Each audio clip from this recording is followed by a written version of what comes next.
Pertama-tama saya mengucapkan terima kasih untuk Pastor Yoksin, Ibu Gembala, Ibu Tina, dan seluruh leaders yang boleh mengundang saya sharing kebenaran firman Tuhan di minggu pagi hari ini. Puji Tuhan, Shalom. Shalom, apa kabar Bapak Ibu? Luar biasa ya, hari ini kita bersyukur selain ini hari Tuhan, hari Minggu, kita juga boleh bersama-sama dengan orang-orang di seluruh dunia memperingati the Father's Day ya. Hari ayah, hari bapak, katanya begitu ya. Waktu Pastor Yoksin menghubungi saya bilang, "Pastor, itu hari ayah itu, jadi tolong kalau bisa khotbahnya terkait dengan hal itu." Oh, siap Pastor ya. Baik, puji Tuhan. Nah, hari ini kita akan belajar terkait dengan momen saat ini, tapi bukan berarti firman ini juga cuman khusus untuk para bapak atau para ayah ya, tapi saya juga melihat peran ibu, peran wanita juga penting di sini ya. Nah, saya beri tema investasi termahal Allah ya, investasi termahal Allah. Baik, Bapak Ibu yang diberkati Tuhan, saya akan mulai dengan foto ini Bapak Ibu ya. Mungkin bisa ditampilkan ya. Ini Bapak Ibu ya, ini Sonora Louis Mardot. Ya. Ternyata hari ayah ini justru diinisiasi oleh perempuan. Saya coba cari sejarahnya ini, ketemu Bapak Ibu ya. Wanita ini Bapak Ibu ya, di tahun 1909 ya, Sonora ini terinspirasi untuk menciptakan hari ayah setelah mendengar pidato tentang hari ibu di gereja.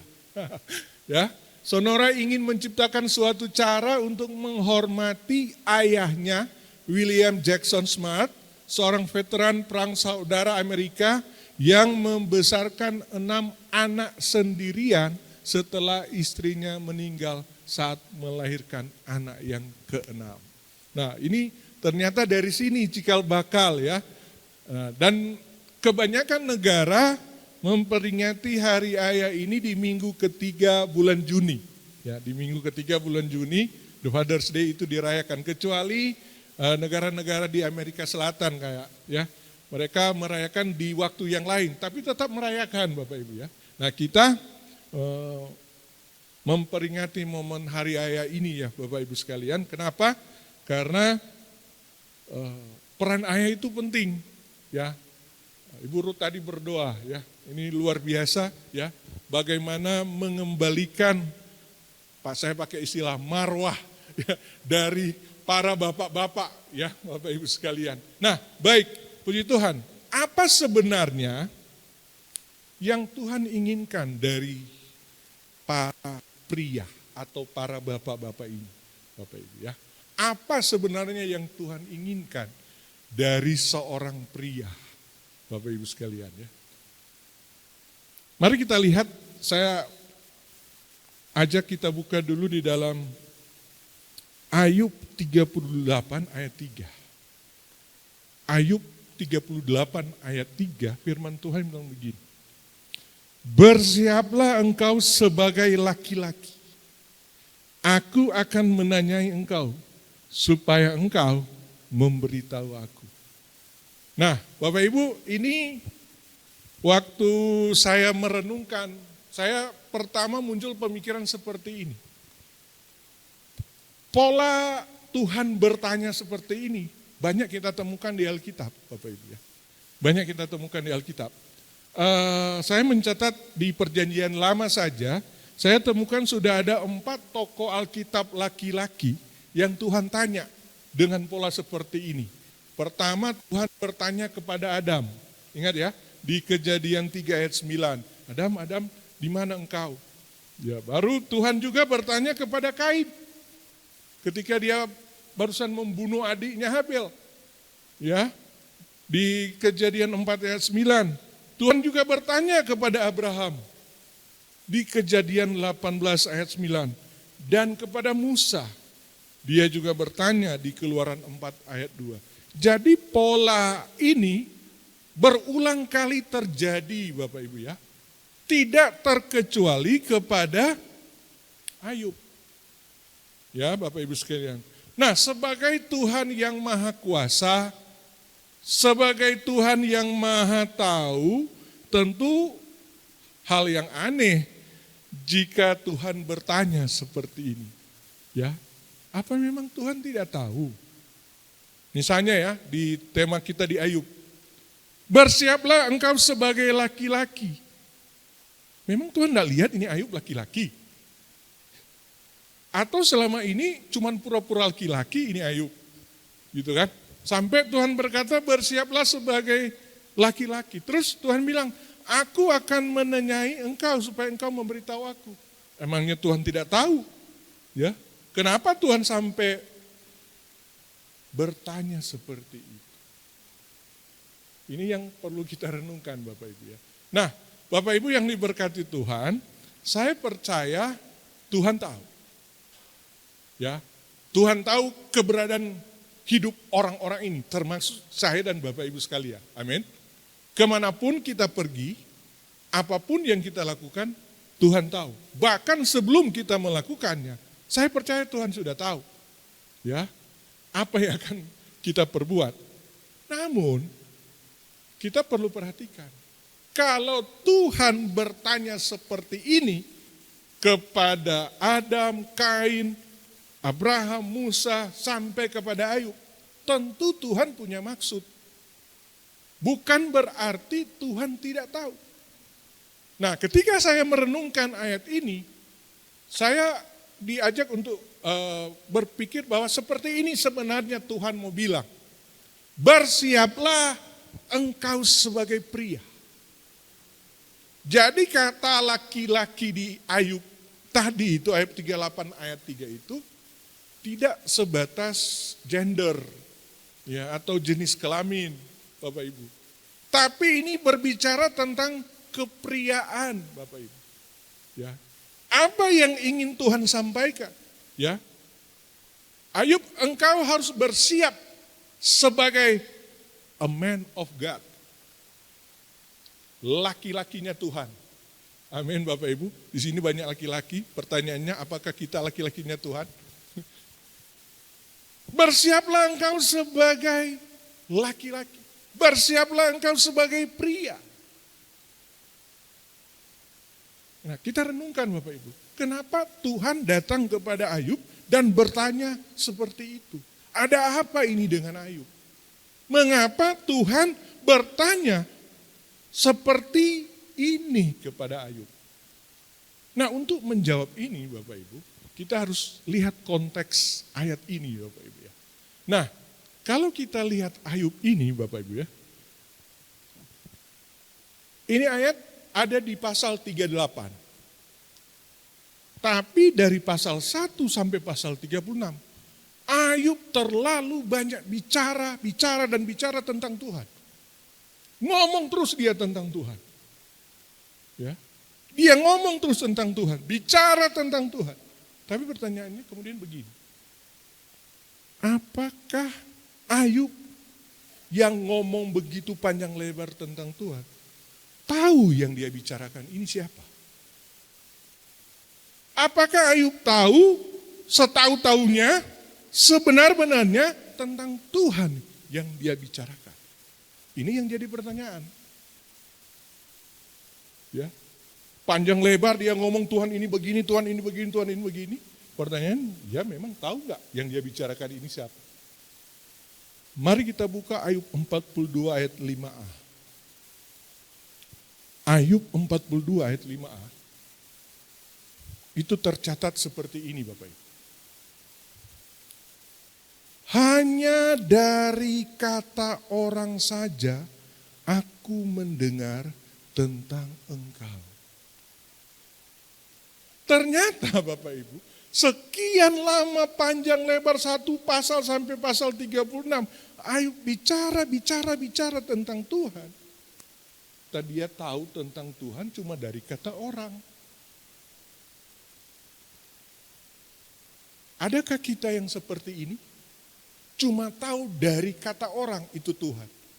tapi tidak tahu Tuhan lewat pengalaman hidup pribadi, lewat ketemu langsung dengan Tuhan, lewat bergaul karib dengan Tuhan. Ini banyak terjadi Bapak Ibu. Sudah ngomong kemana-mana soal Tuhan. Tapi yang ngomong itu sendiri hanya tahu Tuhan cuma dengar dari apa kata orang. Tidak lewat pengalaman pribadi. Ya. Jangan sampai kita seperti ini. Kita didatangi Tuhan loh. Ya. Salahkah kalau kita mendengar Tuhan dari apa kata orang? Salah. Tidak sebenarnya. Tidak salah kita mendengar tentang Tuhan dari apa kata orang. Tapi itu tidak lengkap informasinya, Bapak Ibu. Beda kalau Anda tahu Tuhan lewat pengalaman hidup Anda. Ya. Bergaul karib dengan Tuhan. Beda dengan cuma dengar apa kata orang. Katanya Tuhan itu cuma katanya. Nah, Ayub ini seperti ini. Bapak Ibu. Dia bicara Tuhan, tapi dia tidak kenal Tuhan itu seperti apa sebenarnya. Dia cuma bilang, aku hanya mengenal Tuhan dari apa kata orang. Tidak salah sebenarnya mendengar Tuhan dari kata orang. Tapi itu step awal saja. Selanjutnya kita harus mengalami Tuhan, Bapak Ibu. Amin. Bapak-bapak, kita harus mengalami apa yang namanya mengalami Tuhan dalam hidup. Coba Anda lihat akibat cuma mengenal Tuhan dari apa kata orang ini Ayub. Saya akan bandingkan dua ayat. Ayub 1 ayat 21. Ayo kita lihat Ayub 1 ayat 21. Katanya, dengan telanjang aku keluar dari kandungan ibuku, dengan telanjang juga aku akan kembali ke dalamnya. Nah ini ayat kalimat berikut yang paling banyak orang suka pakai. Tuhan yang memberi, Tuhan yang mengambil, terpujilah nama Tuhan. Ingat ya, ini perkataan orang yang tidak kenal Tuhan. Coba bandingkan dengan Tuhan Yesus ada bilang di Yohanes 10 ayat 10. Aku datang supaya mereka mempunyai hidup dan mempunyainya dalam segala kelimpahan. Bedanya di mana? Perhatikan Bapak Ibu ya. Ayub 1 ayat 21 ini diucapkan pada saat apa?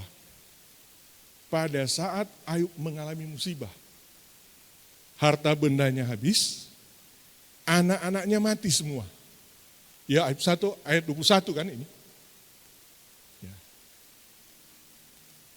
Tapi karena kurang informasinya tentang Tuhan, Ayub berpikir kejadian yang terjadi itu Tuhan yang buat sama dia. Betul enggak? Makanya dia ngomong, Tuhan yang memberi, Tuhan yang mengambil. Terpujilah nama Tuhan. Dipikir ini Tuhan yang bikin. Padahal kita tahu ceritanya. Bahwa bukan Tuhan yang membuat harta benda Ayub habis. Bukan Tuhan yang membuat anak-anak Ayub mati. Tapi siapa? Iblis. Lagi pula apa memang Tuhan seperti ini? Tuhan kita. Saya tidak percaya Bapak Ibu. Saya tidak percaya bahwa Tuhan sebagai Bapa yang baik mau memberikan hal-hal yang buruk kepada anak-anaknya. Tidak Bapak Ibu. Tuhan kita tidak seperti itu. Tuhan kita dia bilang, aku datang supaya kamu memperoleh hidup. Dan hidup dalam segala kelimpahan. Ini perkataan Tuhan Yesus. Yang satu perkataan Ayub. Kita mau percaya yang mana? Nah ini untuk membuka paradigma saja ya Bapak Ibu.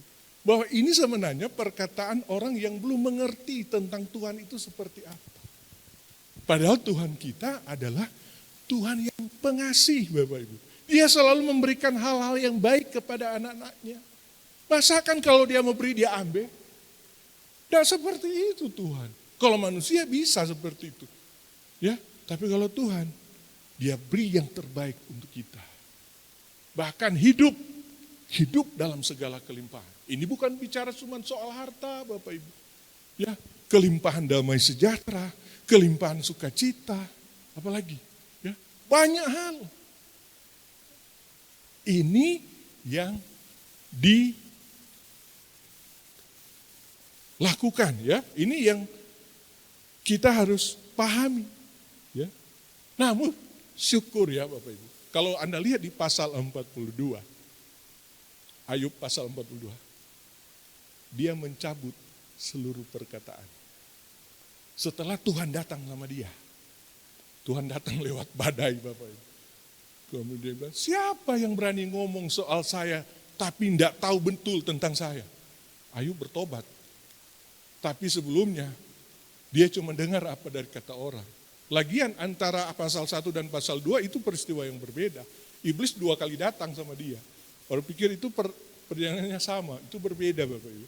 Nah Ayub mencabut seluruh perkataannya dari pasal 1 sampai pasal 36. Ya, ketika Tuhan langsung datang kepada dia. Ayub, bersiaplah engkau sebagai laki-laki. Kamu sudah terlalu banyak ngomong. Aku mau bertanya sama engkau. Jawab ya. Kira-kira begitu. Orang Ayub ini. Karena sudah banyak ngomong soal Tuhan, padahal juga belum tentu benar. Ya, Tuhan datang. Jadi yang Tuhan minta sama Ayub ini apa? 1, accountability. Pertanggungjawaban. Ayub, aku minta tanggung jawab. Bapak-bapak, Tuhan sedang meminta ini sama kita. Apakah kita punya pertanggungjawaban atas setiap kehidupan yang Tuhan berikan kepada saya dan Bapak Ibu sekalian? Accountability. Slide berikut, bisa lihat. Oh ada. Ya. Pertanggungan jawab. Accountability itu beda dengan responsibility. Ya. Saya mencatat accountability itu apa? Akuntabilitas ya bahasa Indonesianya. Satu pihak harus bertanggung jawab atas hasil kerjanya dan siap memberikan penjelasan serta alasan yang mendasari keputusan atau tindakan yang telah diambil kepada pihak lain yang memiliki otoritas yang lebih tinggi. Jadi karena sepanjang pasal itu Ayub ngomong-ngomong tahu tentang Tuhan, Tuhan datang. Aku minta pertanggungan jawab tentang apa yang kamu katakan tentang aku. Hal yang pertama yang Tuhan inginkan dari para pria adalah accountability. Pertanggungan jawab. Ya. Pertanggung jawab atas apa? Keluarga yang diberikan, atas pekerjaan yang diberikan, atas pelayanan yang diberikan, atas semua yang kita miliki. Para pria itu nanti akan diminta pertanggungan jawab oleh Tuhan. Sama seperti Ayub. Ya. Accountability. Jadi para ibu-ibu, saya bilang ini pertanggungan jawab ini salah satu kekuatan seorang laki-laki. Jadi kalau ibu-ibu mau melihat kekuatan pria itu, lihat apakah dia bertanggung jawab atau tidak. Bukan karena ototnya Bapak Ibu ya. Kadang di mall saya lihat badan gede, otot berotot, jalannya gemulai Bapak Ibu. Gitu. Pertanggungan jawab, accountability, itu kekuatan seorang laki-laki. Tuhan minta itu, ya. Karena Tuhan tuntut pertanggungjawaban, maka dia kasih apa kepada laki-laki? Kekuatan secara fisik. Coba lihat 1 Korintus 16 ayat 13. 1 Korintus 16 ayat 13. Berjaga-jagalah, berdirilah dengan dalam iman, bersikaplah sebagai laki-laki dan tetap kuat. Be strong. Amin. Kenapa Tuhan tuntut pertanggungjawaban dari para pria? Karena Tuhan kasih kekuatan secara fisik.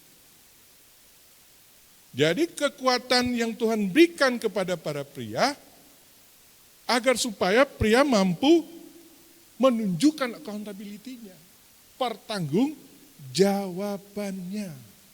Inilah yang dituntut Tuhan kepada Ayub dan kepada para pria di zaman sekarang ini.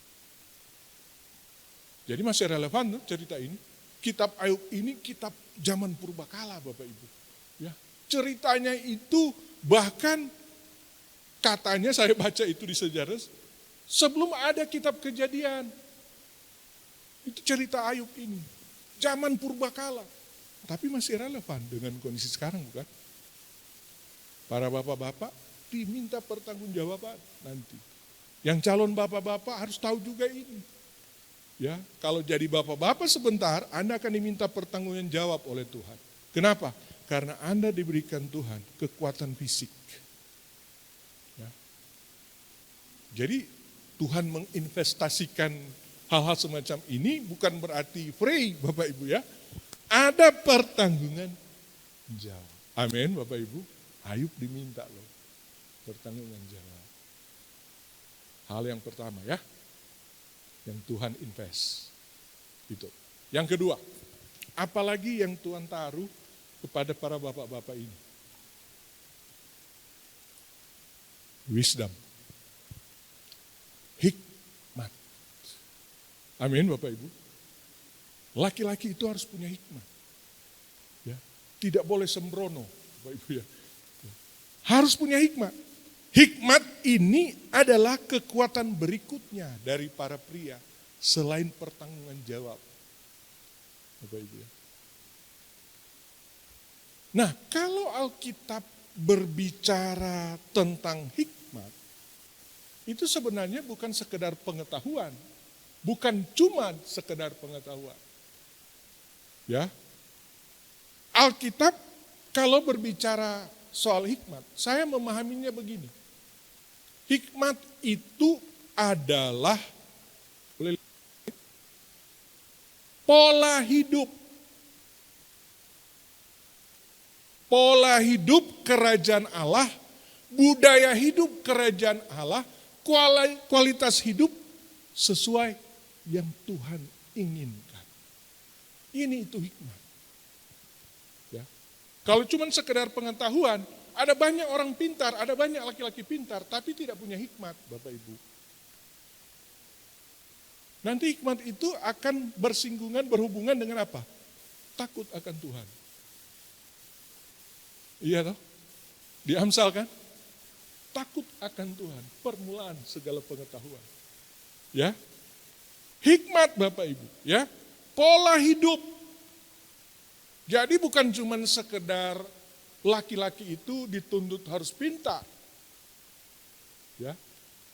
Tapi laki-laki itu sebenarnya harus punya hikmat. Bapak-bapak itu harusnya punya hikmat. Coba lihat Yakobus 3 ayat 14-17. Ini sumber hikmat sebenarnya. Sumber dan pengertian hikmat menurut Yakobus 3 ayat 14-17. Jika kamu menaruh perasaan iri hati dan kamu mementingkan diri sendiri, janganlah kamu memegahkan diri dan janganlah berdusta melawan kebenaran. Itu bukanlah hikmat yang datang dari atas, tetapi dari dunia, dari nafsu manusia, dari setan-setan. Sebab di mana ada iri hati dan mementingkan diri sendiri, di situ ada kekacauan dan segala macam perbuatan jahat. Tetapi hikmat yang dari atas adalah, lihat, pertama-tama murni, selanjutnya pendamai, peramah, penurut, penuh belas kasihan, dan buah-buah yang baik, tidak memihak dan tidak munafik. Nah ini kan pola hidup. Bukan cuma sekedar pengetahuan Bapak Ibu. Jadi kalau menurut ayat ini hikmat itu ada 3 sumber. Ada setan-setan, ternyata setan juga punya hikmat Bapak Ibu. Ya, tapi hikmat yang menghancurkan. Ada juga hikmat yang berasal dari dunia dan hikmat yang berasal dari atas atau dari Tuhan. Ya. Jadi ini para pria harus punya pola hidup kerajaan Allah. Culture-nya harus seperti ini Bapak Ibu. Ya. Ini hikmat yang dari atas. Bukan cuman sekedar pintar. Itulah sebabnya kalau kita baca perumpamaan Tuhan Yesus tentang orang yang bodoh dan orang yang pintar, dia ibaratkan seperti membangun sebuah rumah. Ya toh? Ada yang membangun di atas pasir dan ada yang membangun di atas batu. Perumpamaan di Matius 7 itu, ayat 24 sampai 27. Itu ciri orang yang membangun rumah. Rumah itu kan bicara kehidupan. Di dalam rumah itu siapa yang jadi imamnya? Itu para pria, Bapak Ibu. Para laki-laki. Ya. Jadi mau bagus, mau bertahan lama itu rumah, itu tergantung imamnya. Bayangkan kalau imamnya nggak memiliki hikmat. Dia membangun rumahnya di atas pasir. Apa yang terjadi? Badai datang, angin ribut datang, banjir datang, rumah itu roboh. Tetapi yang membangun rumahnya di atas dasar batu. Itu Tuhan Yesus bilang apa? Orang yang mendengar firman. Ya toh? Para pria yang mendengar firman dan yang melakukan firman itu, ya, membangun kehidupan rumahnya, rumah tangganya atas dasar prinsip-prinsip yang kuat dalam firman Tuhan. Kalaupun ada badai, rumah itu akan tetap kokoh berdiri. Jadi ini bukan cuma bicara pintar, Bapak. Bukan cuma bicara knowledge yang kita miliki. Tapi ini pola hidup kerajaan Allah, ya, di mana para pria dituntut untuk memiliki ini, ya.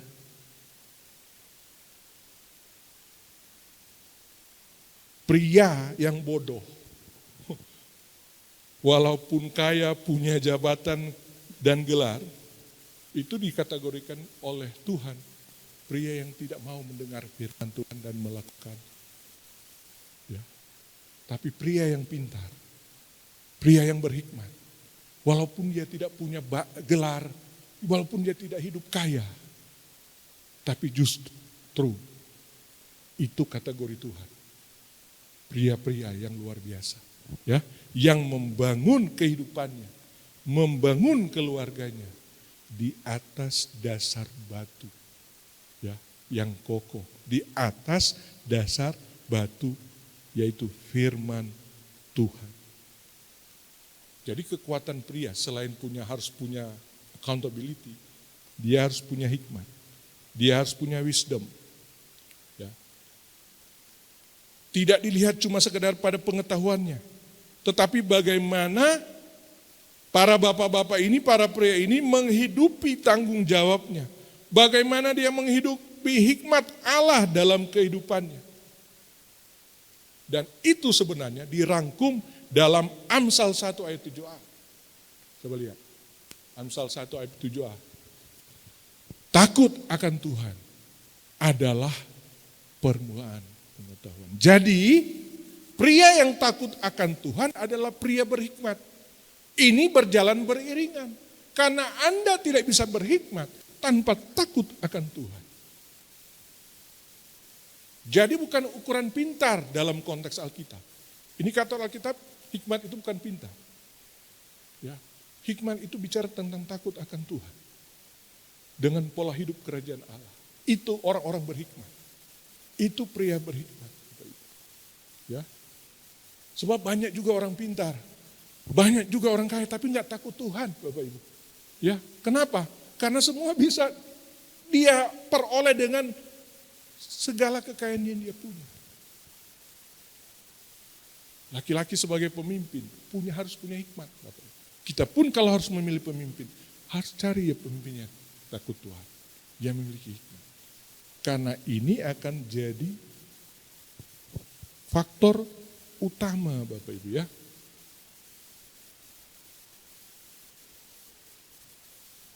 Pria yang memiliki hikmat itu adalah pria yang berjalan sesuai dengan kehendak Tuhan. Amin. Ini yang kedua, ya. Pertama apa? Accountability. Kedua, wisdom. Yang ketiga, integritas. Ya. Integritas. Ketulusan hati. Saya punya definisi yang bagus tentang integrity. Ini Bapak Ibu. A man walk before God with integrity of his heart. Laki-laki atau pria yang berjalan di hadapan Allah dengan ketulusan hati. Integrity itu bahasa Indonesianya saya lihat masih diterjemahkan dengan ketulusan hati. Kejujuran, ketulusan hati. Ya. Alkitab menuliskan bahwa seseorang yang memiliki integritas, kita akan mendapatkan orang tersebut bukan cuma menjauhkan diri dari dosa, tapi Tuhan akan mencegah orang itu untuk berbuat dosa. Ini orang yang memiliki integritas, Bapak. Ya. Pelajaran Alkitab tentang integritas yang paling terkenal itu ada di kisah Abraham, Sarah dan Abimelek. Ya, di Kejadian 20. Ya. Kita tahu ya ceritanya. Abimelek bertemu dengan Abraham dan Sarah. Kemudian Abimelek terpesona dengan kecantikan Sarah. Waktu itu Sarah sudah menjadi istri Abraham. Kemudian Abimelek bertanya kepada Abraham, siapakah perempuan yang bersama-sama dengan Abraham itu? Terus Abraham bilang apa? Oh, dia adalah adiknya, ya, saudara perempuan, ya. Padahal sudah jadi istri, itu ya. Kemudian untuk mengkonfirmasi, Abimelek bertanya langsung kepada Sarah, apa hubunganmu dengan Abraham? Oh, dia saudara saya. Ya kan, Sarah juga ngomong seperti itu. Ya. Kenapa Abimelek bertanya begitu? Karena Abimelek terpesona dengan kecantikan Sarah dan ia ingin mengambil Sarah sebagai istrinya, Bapak Ibu. Nah, Abimelek kan ini nggak ngerti kalau mereka ini suami istri. Jadi Abimelek ini dengan tulus hati saja dia ngomong, nothing tulus tanpa beban. Oh, berarti karena mereka berdua bersaudara, berarti ada kesempatan saya untuk mengambil Sarah ini sebagai istrinya. Itu rencana Abimelek, Bapak Ibu. Namun apa yang terjadi? Kejadian 20 ayat 5 dan 6. Ini dia, Bapak Ibu. Ya. Tuhan datang kepada Abimelek. Ini kutipannya. Tuhan datang kepada Abimelek dalam mimpi. Dia datang, kemudian Tuhan mencegah. Jangan kau ambil Sarah itu sebagai istrimu, karena dia adalah istri dari Abraham. Kemudian Abimelek jawab gini, bukankah orang itu sendiri mengatakan kepadaku, dia saudaraku. Dan perempuan itu sendiri telah mengatakan, iya saudaraku. Jadi hal ini kulakukan dengan hati yang tulus. Oke. Dan dengan tangan yang suci. Kemudian Tuhan jawab, lalu berfirmanlah Allah kepadanya dalam mimpi. Aku tahu juga bahwa engkau telah melakukan hal itu dengan hati yang tulus. Maka aku pun telah mencegah engkau untuk berbuat dosa terhadap aku.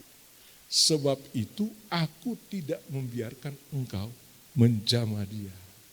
Coba lihat Bapak Ibu. Mau jatuh dalam dosa ini Abimelek. Tapi karena hatinya tulus, dia memiliki integritas, Tuhan cegah. Orang yang punya integritas bukan cuma dia menjauhkan diri dari dosa, tapi Tuhan bisa mencegah dia jatuh ke dalam dosa. Amin Bapak Ibu. Ini pria berintegritas Bapak Ibu. Ya. Jadi kalau kita hidup dengan pria berintegritas, ibu-ibu, nggak usah takut kalau mau berjalan di mana-mana. Iya kan? Nggak usah, Tuhan akan jaga Bapak Ibu. Kecuali menceburkan diri ke kolam. Iya kan? Tapi kalau kita tahu bahwa suami kita ini memiliki integritas, Anda tidak usah takut kalau ada perjalanan dinas keluar kota atau kemana. Ya, karena Tuhan akan menjaga orang-orang yang tulus hati ini untuk jatuh ke dalam dosa. Ini yang terjadi pada Abimelek. Tuhan datang langsung. Abimelek, jangan. Walaupun dia sudah mengatakan seperti itu, jangan. Karena mereka berdua suami istri. Aku mencegah engkau untuk berbuat dosa terhadap aku. Ya, Bapak Ibu lihat. Berarti ini Sarah juga ini badusta dia. Oh, Anda melihat itu seperti itu. Saya tidak melihat begitu Bapak Ibu. Saya melihat bagaimana Sarah ini bisa menjaga wibawa suaminya. Ya. Karena bayangkan kalau Sarah seperti Ratu Wasti. Kacau ini dunia Bapak Ibu. Iya kan? Sarah dia menjaga kehormatan Abraham. Bapak Ibu. Oh, pamadusa tapi laki itu dia. Dia pebini pak kita. Tidak seperti itu Bapak Ibu. Di sini peran wanita. Amin, Bapak Ibu. Ya, bagaimana wanita itu bisa menjaga wibawa dari suami. Ketika Ahasiweros mengadakan pesta, dia bangga dengan istrinya Bapak Ibu, Ratu Wasti. Bapak-bapak bangga dengan istri-istri bapak-bapak tuh, atau dengan istri orang lain. Ahasiweros saja, orang yang tidak kenal Tuhan. Dia bangga dengan istrinya, Ratu Wasti. Dia adakan pesta. Ahasiweros ini penguasa dunia waktu itu. Ya, dia bikin pesta, dalam pesta di acara puncak dia mau mengundang Ratu Wasti untuk datang. Dia mau tunjukkan ini kita pe istri kepada seluruh dunia. Undangan yang hadir pada waktu itu. Tapi Ratu Wasti menolak. Ratu Wasti menolak. Ini bicara apa? Seorang perempuan yang tidak mampu menjaga wibawa suaminya di depan banyak orang. Dia mempermalukan suaminya, Bapak. Ratu Wasti ini. Maka sedihlah hati Raja Ahasiweros. Ternyata yang bikin sedih juga seorang raja yang berkuasa, laki-laki yang berkuasa ini perempuan. Ya, Ratu Wasti ini Bapak. Ya. Ratu Wasti tidak punya tanggung jawab. Ya. Dipanggil datang tidak mau datang. Suaminya jadi malu. Ya. Akhirnya dia dibuang. Kemudian muncul ratu yang lain. Yang walaupun tidak dipanggil, tapi mau menghadap raja. Kenapa? Karena punya tanggung jawab. Anda bayangkan kalau Esther juga melakukan hal yang sama seperti Wasti. Buyar ini rencana Allah. Amin. Esther menghadap raja karena apa? Dia ingin menyelamatkan bangsanya, Bapak Ibu. Ya, ada tanggung jawab walaupun nyawanya terancam. Anda bisa bayangkan kalau Ahasiweros waktu itu bad mood, dia nggak ulurkan tongkatnya, mati sudah Esther, selesai rencana Tuhan. Ya, tapi tidak seperti itu. Ya, Esther dia jaga wibawa suaminya. Ya, bayangkan apa yang terjadi kalau seandainya Esther tidak menghadap. Kemudian bangsa Yahudi Israel itu ditumpas habis oleh Haman. Tuhan murka enggak? Murka Bapak Ibu. Habis itu kerajaan itu Tuhan babat. Bisa dibayangkan seperti itu Bapak Ibu. Ya, jadi Esther juga menyelamatkan kehidupan suaminya. Jadi di sini peran wanitanya Bapak Ibu. Ya, ada kan pepatah bilang di balik kesuksesan seorang laki-laki ada wanita yang hebat di belakangnya. Itu saya lihat di Esther Bapak Ibu. Ya. Jadi bisa dibayangkan kalau sampai bangsa Yahudi pada waktu itu ditumpas oleh Raja Ahasiweros, Tuhan akan murka kepada bangsa itu. Bangsa Babel ini Bapak Ibu ya. Kerajaan Persia ini. Dan Tuhan akan tumpas, termasuk Ahasiweros pasti mati. Tapi karena Esther punya tanggung jawab, dia selamatkan bangsanya, dia selamatkan suaminya. Amin Bapak Ibu. Jadi ini, ya, apa yang diminta Tuhan dari seorang pria? Accountability. Kedua apa? Wisdom. Ketiga, integrity. Saya tutup dengan kehidupan seorang laki-laki yang takut Tuhan. Kita sudah tahu, banyak tahu. Ya, ada? Di slide berikut.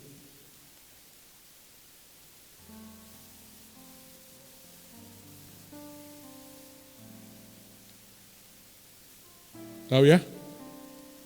Jonathan Edwards, ya. Pria yang hidupnya takut akan Tuhan. Selanjutnya apa? Memiliki 1.200 keturunan yang menjadi orang-orang. Salah satu keturunannya adalah wakil presiden Amerika Serikat, Jonathan Edwards. Jadi Anda bisa lihat, pria takut Tuhan, punya tanggung jawab, punya hikmat dari Tuhan, punya ketulusan hati, integritas, akan melahirkan keluarga-keluarga yang kuat. Keluarga yang kuat akan melahirkan gereja yang kuat. Gereja yang kuat akan melahirkan bangsa yang kuat. Amin. Tapi dimulai dari mana? Dimulai dari para bapak-bapak. Jadi tidak salah kalau kita merayakan Father's Day. Ya, Bapak Ibu. Ini untuk mengingatkan bahwa bukan kebetulan manusia laki-laki itu Tuhan tetapkan. Tuhan ciptakan, dia taruh di bumi. Bapak Ibu. Karena ada tanggung jawab yang besar yang Tuhan minta dari para pria ini. Selain tanggung jawab, Tuhan kasih hikmat. Ya. Dan Tuhan harapkan ada ketulusan hati, integritas. Saya percaya Jonathan Edward tadi itu hidup seperti ini, Bapak. Maka keturunannya adalah orang-orang yang sukses. Ya. Tidak ada yang jadi penyamun, tidak ada yang jadi teroris atau korban narkoba dan sebagainya. Tapi orang-orang yang sukses. Ya. Diberkatilah seorang laki-laki yang takut akan Tuhan. Ya. Coba lihat, orang-orang yang takut Tuhan, anak cucunya Bapak Ibu, tidak pernah meminta-minta. Amin.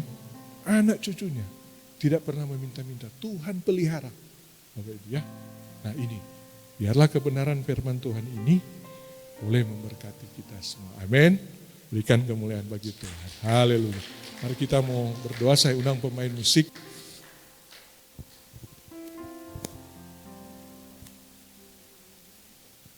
Haleluya. Tuhan Yesus, terima kasih untuk kebenaran firman yang boleh disampaikan.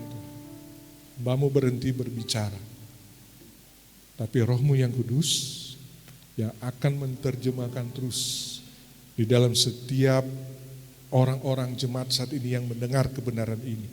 Hari ini kami belajar tentang peran Bapa, peran seorang pria, peran seorang ayah di dalam kehidupan yang Tuhan rencanakan dalam hidup. Kami belajar ya Tuhan, bahwa kami harus memiliki tanggung jawab. Kami harus punya hikmat dan kami harus memiliki apa yang namanya integritas di dalam kehidupan kami. Agar kami boleh berjalan sesuai dengan kehendak-Mu dan rencana-Mu di dalam setiap kehidupan kami boleh tergenapi ya Tuhan. Meteraikan setiap kebenaran ini dalam setiap kehidupan yang mendengarnya ya Tuhan. Kami percaya kami diberkati.